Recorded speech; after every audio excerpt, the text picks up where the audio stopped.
Hey guys, if you're in 91, and I'm talking about the PS5 Reveal because I recently finished watching it and I just got some stuff to say. Now, first off, I didn't like how they started with GTA 5. When it started, that was kind of a disappointment. I'm like, wait, you're going to start this with GTA 5? Okay, I guess it's cool that it's coming to the PS5 and all, and I think they said it's going to be free, at least the online part of it. But I'm like, why would you start a PS5 presentation with a game that actually released on the PS3 and Xbox 360 first? It's just like, no, I don't think that was the way to start. I really think they should have started it off with Spider-Man Miles Morales because that was a really good reveal.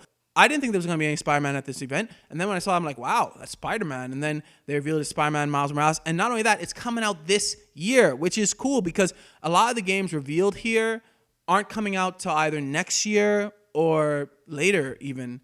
But other than that kind of weak start, in my opinion, the event itself was pretty good. They showed off a bunch of good games. They showed some returning franchises, but I think the majority of it was actually new franchises, and some of these franchises look very interesting. One that actually caught my eye was Bug Snacks. I mean, that looks very weird, but it looks like one of those games that you have fun, like just messing around with stuff on the island and whatnot.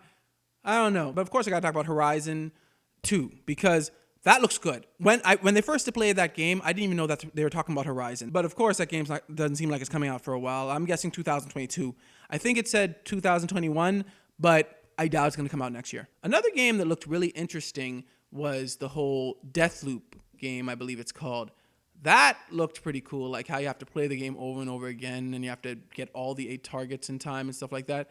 That looks like one of those really cool games that I bet speedrunners are going to have a field day with. And then at the end, when I thought they were trolling us, because at first I thought, oh, is this the console reveal? But then when it didn't show up for a while, I was like, wait, are they not going to show the console? And then they did. And they also showed there's going to be 2 versions. And they also showed there's going to be 2 versions. You got the disc version and the discless version. And I know people called the Xbox One S All Digital Edition Xbox Sad Edition, right? And that's because I don't think Xbox did it right. See, the thing is that when you start off with an all digital edition, don't really buy disc like at all.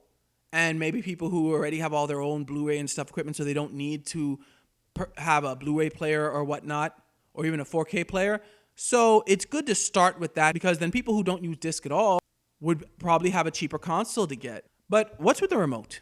That's the thing that really caught me off guard. Why do you need a remote? Isn't the controller the remote? But in any case, with all the good that was at this event, there was some bad, in my opinion, because one of the first bad things was that, as I mentioned earlier, most of the games revealed aren't coming out till next year or later. So what is launching with this system? I mean, at this point, it seems like Spider-Man probably is, and maybe a couple of the other games they announced. But I'm not sure how many games are launched with this console since most of these games seem to be coming out next year or later.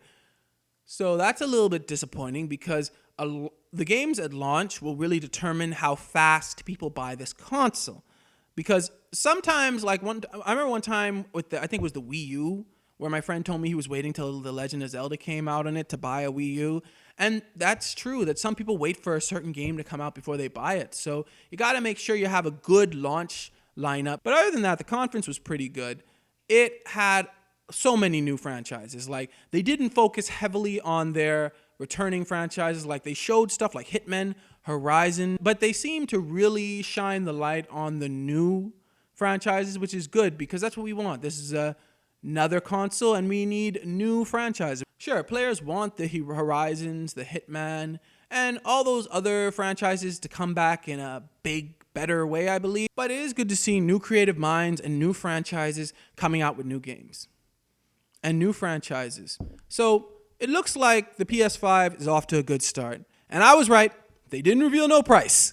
Anyway, what do you guys think about the PS5 reveal? Let me know in the comments below. Thanks for watching. Like, subscribe, and God bless you all.